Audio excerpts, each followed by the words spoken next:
There is a place in Nigeria where fear sleeps with the people, and death walks freely under the moonlight. That place is Yellowater, a peaceful community in Benue State, once known for its fertile lands, smiling faces, and tight-knit families. But now, Yellowater is soaked in blood. It started with whispers. Unknown gunmen, faceless, heartless, godless, creeping into quiet villages at night.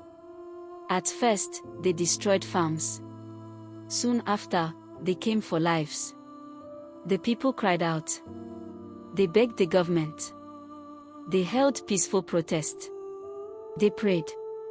But what answer did they get? Silence. And silence is deadly. On the night of the Yellowater massacre, the stars were covered by a thick darkness, as if the heavens already knew what was about to happen. Families had just eaten. Fathers kissed their children goodnight.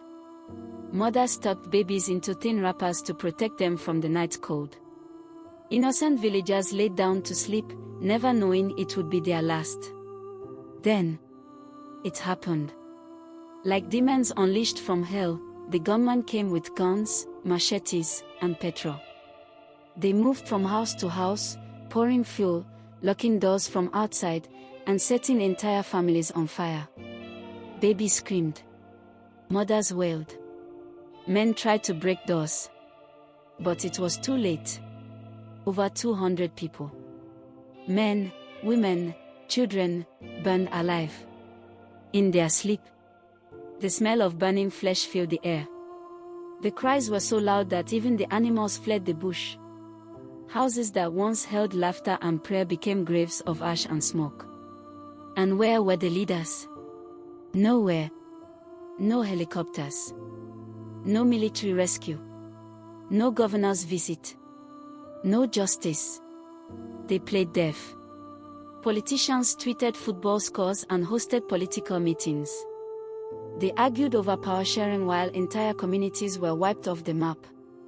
The president sent no condolence message. The local government said they were investigating. Investigating what? The bombs.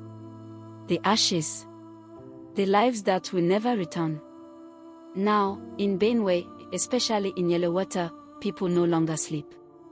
Not in their homes. Not in peace. Every night is a gamble. Do you sleep and risk being the next victim? Or stay awake with a torchlight and a stick, knowing your attacker has an AK-47? The IDP camps are swelling. Children are malnourished. Women are traumatized. Fathers feel helpless. The state is broken. This is no longer a story. This is a genocide in silence. This is a war without headlines. This is the death of a people under a government that claims to serve. How many more bodies must be buried before the world listens? How many more villages must burn before leaders act? Benue bleeds. Yellowater mourns. And Nigeria sleeps. But we must not stay silent. We must tell this story. We must cry out until the world hears. Because if nothing is done, tomorrow it may not be just Yellowater. It may be you.